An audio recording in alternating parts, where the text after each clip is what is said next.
So 30 big blinds and 27 mil.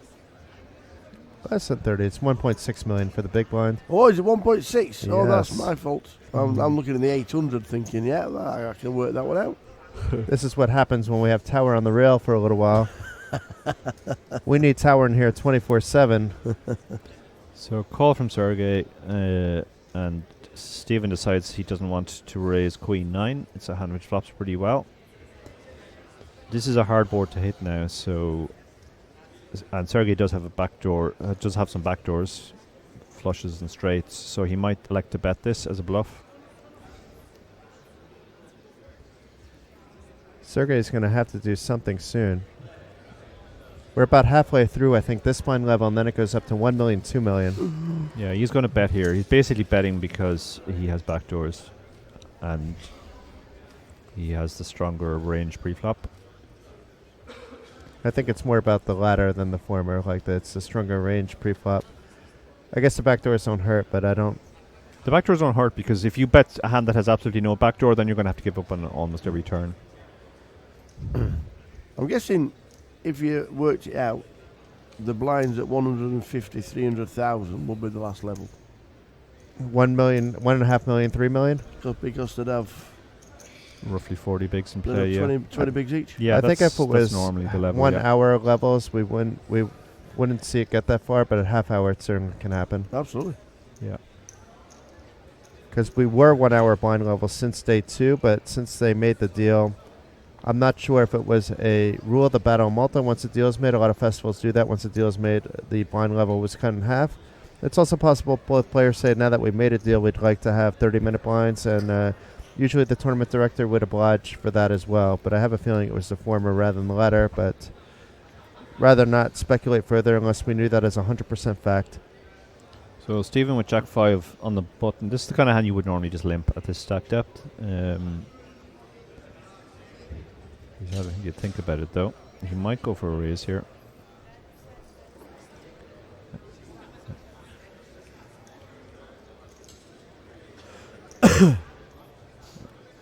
Yeah, he has. I Whoa. know it's a big raise as well. 4 million.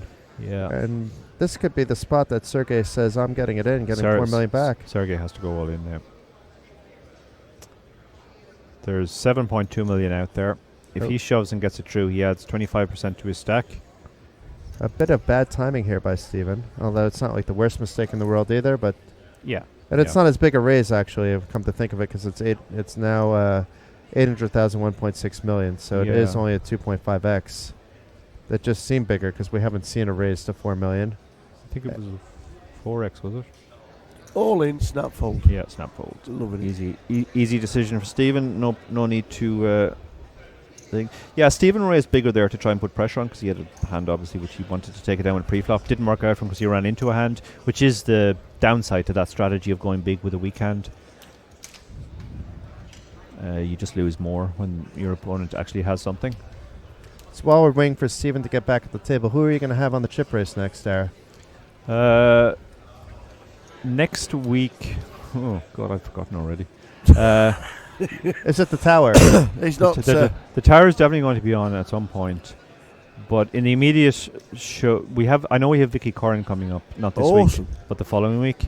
The only woman to win an EPT twice. The only person to win an EPT twice, yeah. The only person. The first woman to win an EPT, and still the only double EPT winner. I asked her once what she did with the first EPT win. Can you give us a teaser as far as what she's up to? Is she still playing any poker? She says I bought half a castle. Castle. Yeah, I don't know which one. Did she buy the other half when she won the second EPT? I don't know. I asked her outright. I said, "What did you do with the money?" Yeah, she doesn't really play very much poker anymore, apart from the occasional charity game. She seems to be very sad to be out of poker. She said she imagined that it was something she would do for all of her life. I think she still turns up at a home game. She still has a home game, and she did exclusively reveal that she's raising the stakes from 10 pence 25 to 25 pence 50, but it's meeting with some resistance from people in the home game. She wants to break Channing. Yeah. Yeah. Oh, good old Vicky Corrin, the only person to win an EPT twice. I would love to see her back on the big stage again, though. So would I, She's been a pleasure, true Family ambassador now, to the though. game. See, married in a family. She had married. In fact, when we interviewed her, we were told she had to leave at exactly 12:05 because her daughter had a play date, which she was bringing her to. Brilliant. But yeah, that's an interview we've been chasing for a long time. Yeah, I can because imagine. obviously Vicky doesn't do much poker stuff anymore since she's not that much in the poker world. But we were very happy that she finally agreed to talk to us. That's awesome. I will have to listen to that. I've been a fan of hers for many, many, many years, and was curious what she's up to. Yeah. Did you ask her the tough questions or the nice questions? Usually David's asking the tough questions, so I imagine there's some tough ones in there. We did a section at the end that she struggled with. I won't spoil it completely. You'll have to tune into the show. And Okay. David did ask those questions, but no, she's so charming in person. I mean, you couldn't be anything other than nice to Vicky. You asked me some tough questions when I was on, but I had to say you guys were very nice and allowed me some time to think about the questions a little bit and understood. Let's say there was a question or two that I couldn't actually answer for conflict of interest reasons, et cetera, et cetera. So you guys are tough but fair. That's how I look at you. We never really. We never set out to gotcha a guest or anything like that, and we do always give guests the opportunity to object to anything that's in the show before it goes out. It's not a live show. David edits it very strongly, so we always tell the guests if there is anything you say that you regret afterwards, just tell us and we'll take it out. So the interviews that go out have the approval of the guests generally. But there is a chip race with me with Jackson. Who else was on your show? I don't remember. That's a good question. It was so long ago already. This is going back more than 2 years, and I've listened to so many of the chip race that now it's blending all in. Yeah, we can never remember which show is which either. In the meantime, we do have an all in here. All in? No. Sorry. Yeah, Not an all in. Yeah, it was big a big bet. Big bet on the river. That's 7 mil. Uncalled. And David keeps telling me that we need to think of a topic for me to come back on, but I'm so non-controversial that it's maybe I'm not all that interesting for the chip race. Doesn't necessarily have to be a controversial topic. I mean, we do Ask him about the Jets. the Jets. Yeah, he's a big Jets That's fan. controversial, but it NFL, wouldn't be too that is- interesting yeah. to the chip race. That is proper That'd controversy. be for Yeah. a different podcast.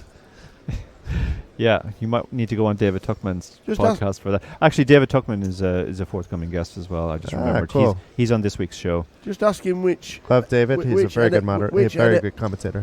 which NFL team was the last team to get shut out in a game. Yeah, just ask him. Wait a couple weeks for Just- that, please. Just ask him that. Yeah, wait 2-3 weeks, please. Yeah, it was last night. Yeah. I haven't even looked. I felt bad asking Tower. Well, what was the score? It wasn't like that the Jets win, but how bad was it? It was bad.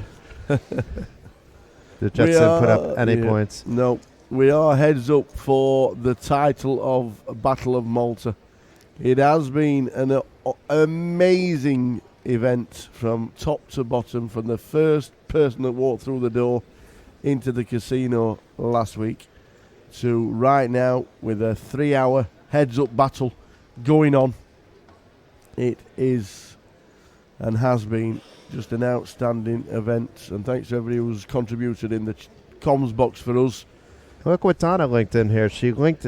How did she do that so fast? She linked in the episode that I was on. Oh, well, there you go. Oh, And that's Phil Locke. amazing. Phil Locke is somebody I've played in home games with. Jari is someone I probably that I've been on her Twitch channel before. She isn't doing poker on her Twitch channel, but she's doing some gaming, occasional body painting. And Sko, another e-gamer. Yep. Part of the Unibet e-gaming ambassador program. I'm not quite sure how to phrase that, but they do come to a lot of the Unibet Opens and play in the e-gaming sit and go. So in the meantime, we have a hand going on here. Two pretty weak hands, but they both have a pair. Sergey gets the check mark there. His 6 is good. He It's bet such the a flop. wet He's board. decided to check the turn. Stephen checks behind.